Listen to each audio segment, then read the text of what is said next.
for this vegan pasta, we need some fresh garlic, onions, some tofu, which needs to be crushed, chopped tomatoes, and pasta. So first you need some hot oil in a wok, then add your garlic and let it saute and get lightly brown.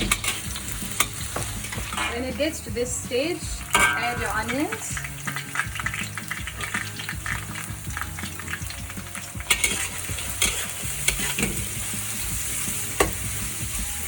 And let them cook until they get lightly browned as well. Now that the onions have browned, you can add some chili powder. The amount of chili powder you add is totally up to how much you like. Because I'm making about 1 kilo of pasta, so I'm putting extra chili powder, and also we love our pasta a bit spicy. And add some salt. Again, salt is to taste, so, and depending on the amount that you're making. Add a little bit of water. This is just to stop the chili powder from burning.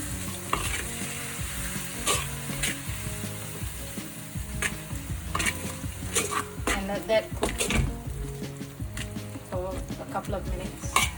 Okay, I added a bit more water just to make sure it doesn't burn. Now add the tofu, the crushed tofu, and stir that through. Make sure it's covered evenly and let it fry for a couple of minutes. Next, we need to add our chopped tomatoes and stir that through and let them cook until they are softened. Now that the tomatoes have softened, I'm going to add the pasta, the cooked pasta.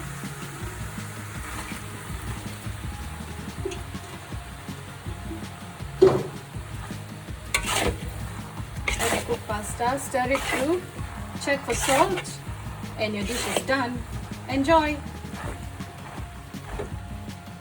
This is my favorite pasta of all time. I hope you enjoy making it and eating it as well.